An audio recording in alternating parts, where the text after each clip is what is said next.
¿Dónde se ubica en el espectro político? En el centro, con visión social. Perfecto. Enumere sus 3 primeras acciones prioritarias en caso de ganar la presidencia. Seguridad, educación, salud. ¿Derogaría algún decreto vigente? ¿Cuál y por qué razón? Sí, hay que analizar los decretos que hay en seguridad, hay que analizar los decretos que hay en educación y hay algunos decretos o órdenes o reglamentos que se han girado, sobre todo en la Caja Costarricense de Seguro Social, que impiden el buen funcionamiento de la caja, van a ser derogados. ¿Recuerda alguno en específico? No, en este momento no tengo ninguno en el espectro, pero sí sé de uno que tengo que corroborar si está vigente o no, que impide a los médicos de primera base dar atención especializada en materia de salud. Con eso vamos a eliminar un montón de gente de las listas de espera. Claro. ¿Cuál sería su reforma legal prioritaria? La actualización de los códigos procesales penales para que la criminalidad en este país pueda ser controlada. ¿De dónde tomaría recursos para fortalecer el combate a la inseguridad? Mire, hay muchos recursos con impuestos de destino específico que entran al Estado, y lo que hay que hacer es tener voluntad política para que Hacienda los gire para lo que fueron creados. Tenemos el impuesto a las sociedades, por ejemplo, que genera 21.000 millones de colones para seguridad. Y sin embargo, están en la caja única del Estado y de ahí no sabemos qué se han hecho porque no le llegan a seguridad. Es decir, usar el mismo presupuesto que ya se tiene, digamos, o la misma fuente de ingreso, más bien. Con el mismo presupuesto que se tiene y destinando los recursos para los que fueron creados. Okay. ¿Cómo atacaría la creciente capacidad de reclutamiento del narcotráfico de personas jóvenes, especialmente las más vulnerables? Inversión social, educación, acceso a una vivienda, acceso al trabajo. ¿Cuáles acciones tomaría para que el Estado retome el control y el orden de zonas que están controladas por el narcotráfico? Como te decía antes, nosotros tenemos que sacar a los niños de la posibilidad de caer en manos del narcotráfico por falta de oportunidades. Tenemos que incrementar las posibilidades de que esos menores se capaciten bien, que los muchachos cuando están en el colegio tengan la posibilidad de una buena educación, una buena capacitación para los empleos del futuro y así tengan derecho a una vida digna, tengan derecho a un empleo digno y puedan accesar también a una vivienda digna. ¿Cómo combatiría la infiltración del crimen organizado en los cuerpos policiales? Con un control muy tajante, cero tolerancia para todas aquellas actividades que impliquen algún tipo de corrupción. Hay que capacitar a la fuerza pública, hay que tener sistemas de inteligencia que nos digan si hay un infiltrado o no en las fuerzas policiales y pasaría inmediatamente esa persona a las autoridades judiciales. ¿Qué medidas concretas solicitaría al futuro ministro de Educación para revertir los bajos resultados en educación? Primero que nada, tenemos que ver la nivelación de los estudiantes. Con ello vamos a lograr que haya menos deserción en las escuelas. La mayor deserción se está produciendo a nivel de tercer año de colegio. Sin embargo, nosotros vamos con el sistema que vamos a implementar, vamos a dar trazabilidad también a los muchachos, vamos a tener un expediente digital para cada muchacho para poder seguir cómo va completando sus etapas en la escuela. Y en conjunto con las otras instituciones del Estado, vamos a dar seguimiento a cada uno de ellos, sobre todo en las zonas, como vos decías, que denominamos zonas calientes. Me devuelvo una pregunta de seguridad que se me escapó. A ver, ¿liberaría recursos a la OIJ y a la Fiscalía para que inviertan en más personal y recursos y de dónde los tomaría? Por supuesto. Como te dije anteriormente, hay impuestos con destino específico que no se están utilizando para efectos de seguridad en este país. Esos recursos van a volver a las policías, tanto a la Policía Administrativa como al OIJ.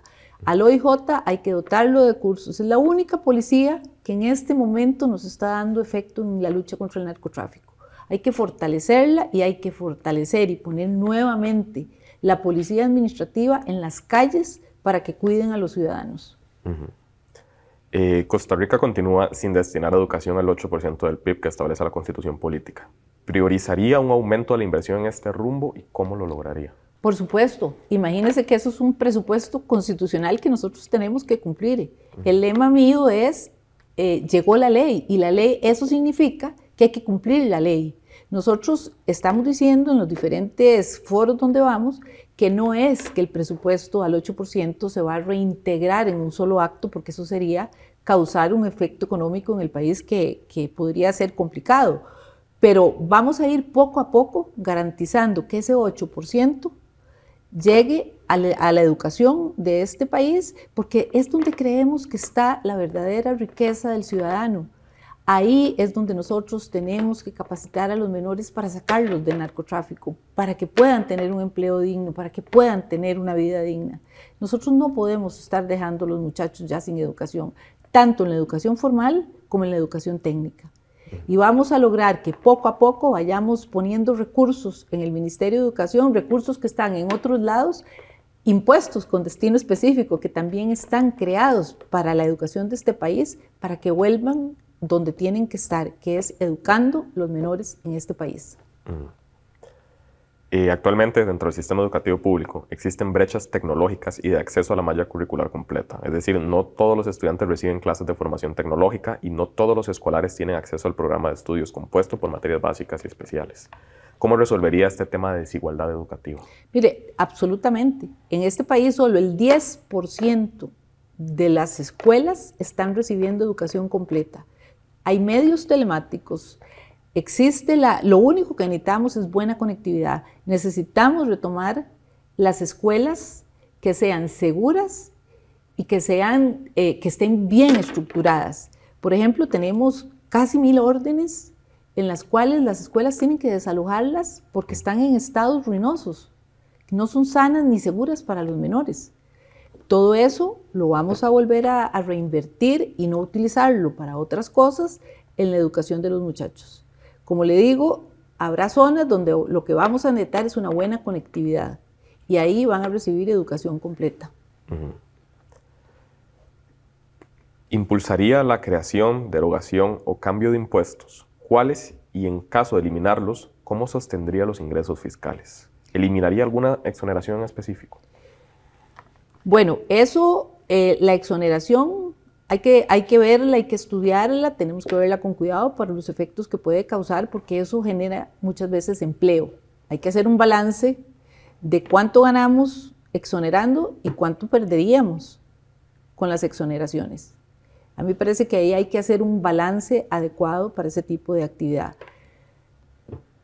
La evasión fiscal, cero tolerancia. Implementando nuevos sistemas para el cobro de los impuestos y evitando que las personas no paguen lo que tienen que pagar. En este país, los impuestos hay que cobrarlos de acuerdo a las ganancias que cada uno tiene. Y en la cantidad de impuestos que actualmente existen. Yo creo que aquí lo que tenemos que hacer nosotros, Luis, es ordenar la casa. No necesitamos en este momento crear nuevos impuestos, porque eso lo que va a hacer es afectar más la clase trabajadora de este país. Nosotros no podemos seguir encareciendo este país. Ya de por sí es un país no caro, carísimo para vivir. Entonces no podemos seguir afectando a los ciudadanos de este país, cargándolos y cargándolos y cargándolos con impuestos. Lo que tenemos es que ordenar la casa. Estados Unidos impulsa el retorno de empresas de dispositivos médicos y servicios de call centers a su territorio. ¿Cuál será su estrategia de negociación con el gobierno de Trump para evitar que eso ocurra? Yo creo que hay que sentarse a negociar. Hay que sentarse a negociar con cada una de las partes, sobre todo en este momento con el gobierno de los Estados Unidos por el alza de los aranceles y tomar una decisión con base a esa negociación. Pero nosotros no podemos permitir que a nosotros nos estén cobrando y subiendo los aranceles que ya fueron pactados en un tratado de libre comercio.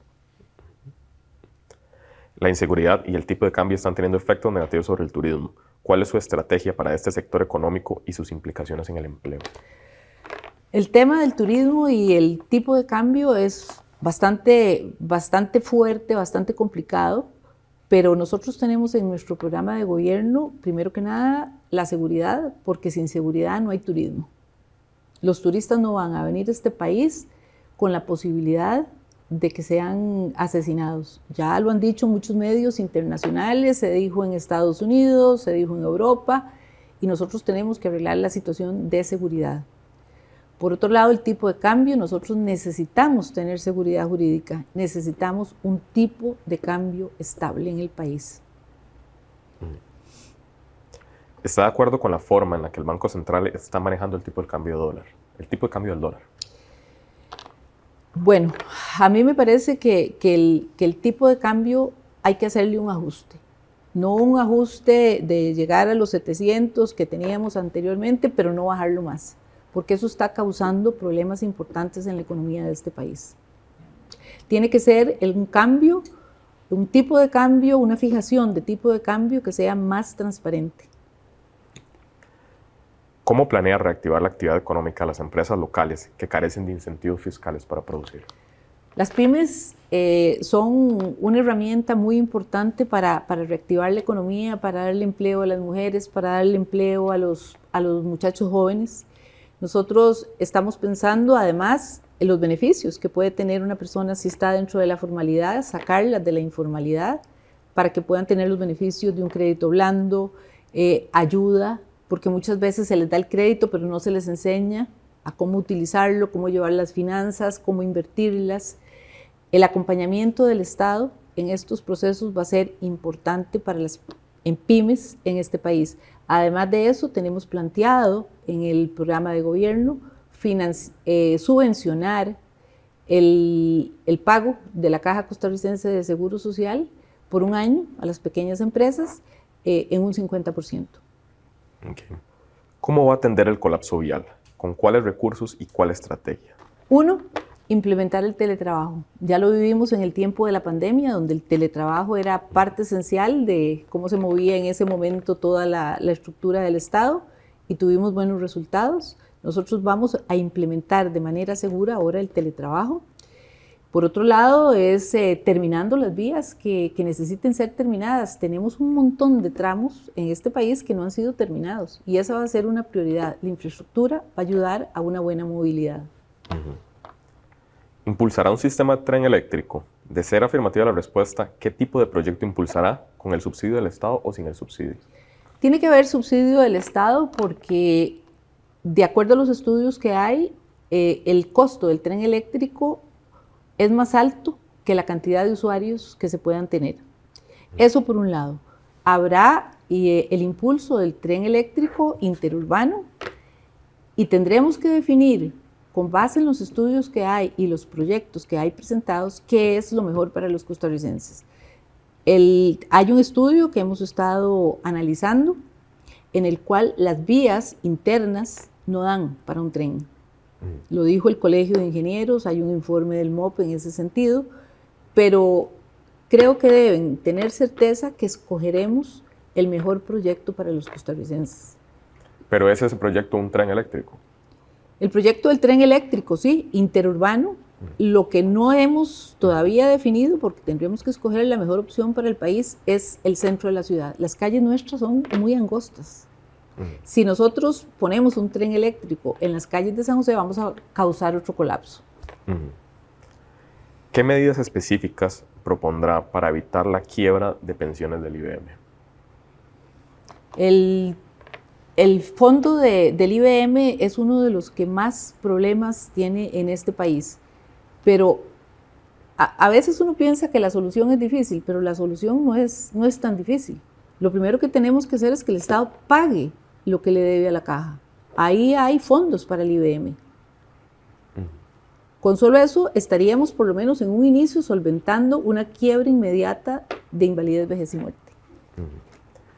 En el país hay grupos excluidos del mercado de trabajo por su baja calificación. ¿Qué pretende hacer para brindar oportunidades laborales a estas personas? La nivelación, dar oportunidades de educación y buscar nuevas oportunidades de trabajo. Vean, los empleos que vamos a tener en el futuro, yo creo que ni siquiera los conocemos en este momento.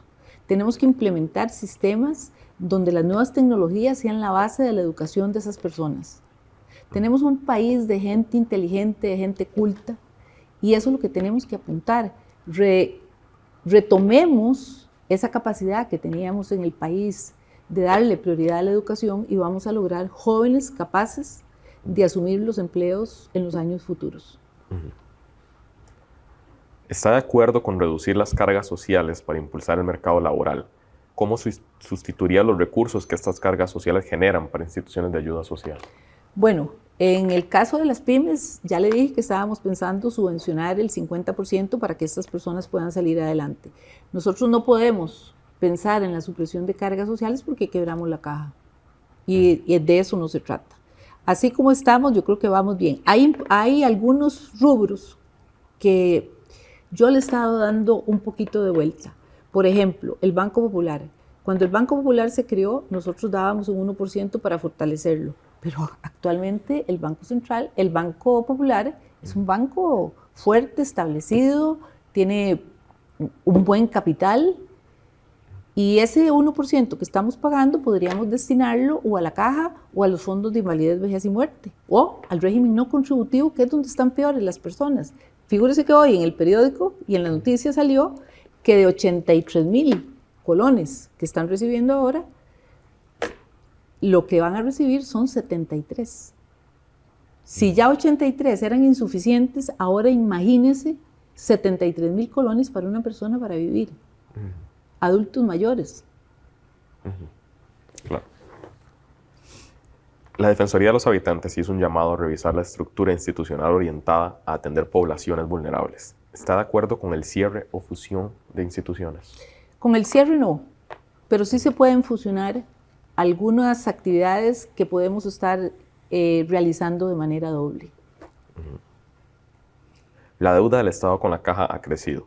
¿Qué estrategia fiscal tomaría para que el Estado pueda cumplir con los pagos de la Caja sin aumentar la deuda pública?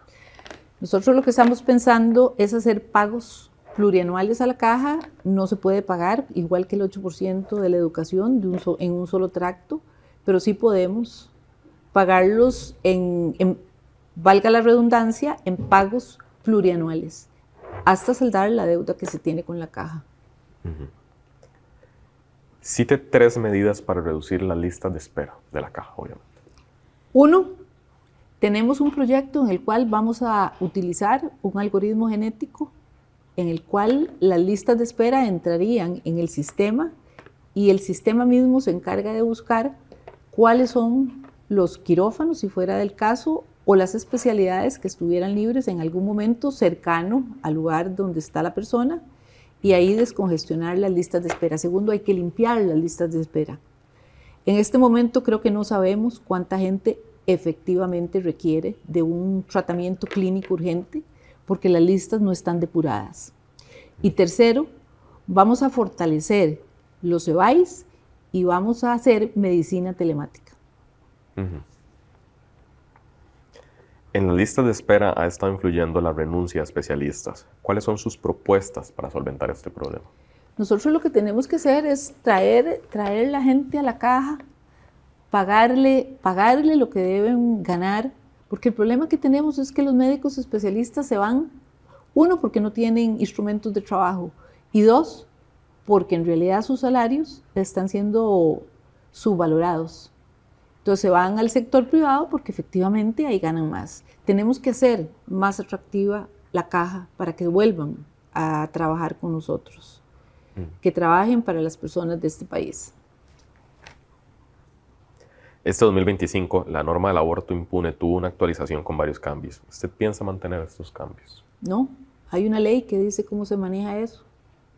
No es necesario hacer el decreto que se hizo. ¿Cómo manejaría la tensión entre desarrollo inmobiliario y protección de bosques, humedales y otros sitios de interés para la flora y fauna? El proyecto nuestro de plan de gobierno contempla la protección al ambiente como un eje transversal. El desarrollo inmobiliario puede darse, pero la protección ambiental también. Tenemos que empezar a hablar ya del desarrollo sostenible, que uno no esté por encima del otro. No queremos desproteger el ambiente, pero también hay necesidades de vivienda que tenemos que cumplir.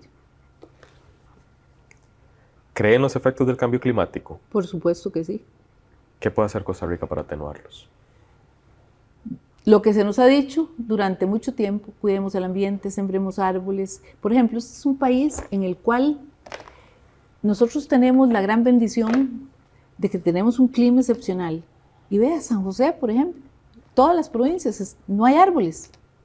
Arbolicemos las ciudades. Yo tuve una experiencia en Medellín que a mí me encantó. En Medellín lograron bajar 2 puntos la temperatura con solo arborizar la ciudad. Tenemos que reciclar, tenemos que arborizar, tenemos que cuidar las montañas, tenemos que cuidar el ambiente. ¿Está de acuerdo con reducir el área de protección de Gandoca-Manzanillo para fomentar el desarrollo de proyectos hoteleros e inmobiliarios en la zona? No. Okay. Entre 2023 y 2024, las viviendas en condición de precario aumentaron un 44%, pasando de 14.335 a 20.611, según la radiografía de la Tenencia de Vivienda en Costa Rica 2024, elaborada por el CENFI. En ese mismo periodo, los bonos de vivienda cayeron de un promedio anual de 12.000 a poco más de 8.000, mientras el OFODESAF redujo un 20% de transferencias al BAMBI. ¿Cómo promovería el acceso a vivienda? Primero que nada, dándole los recursos que necesita la institución. Hay recursos que han sido asignados a esa institución y como muchas áreas del gobierno no se les ha girado ese dinero. Pero tengo 3 proyectos concretos. Uno, el dar la vivienda a la gente de escasos recursos. Figúrese que nosotros fuimos a Chacarita, había un proyecto terminado hace 5 años y esta es la hora que hay gente viviendo en extrema pobreza y no se les ha dado casa, habiendo 72 casas que están terminadas. ¿Con un problema? Sí, pero han tenido 5 años para resolverlo y no lo han resuelto. Segundo, con el mejoramiento de las casas.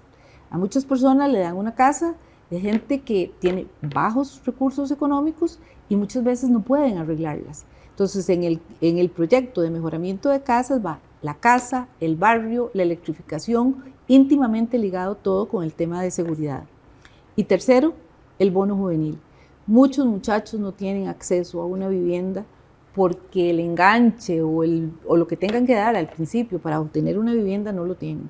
Nosotros estamos proponiendo el bono juvenil. Cualquier muchacho que quiera tener su casa propia lo va a tener a través del bono.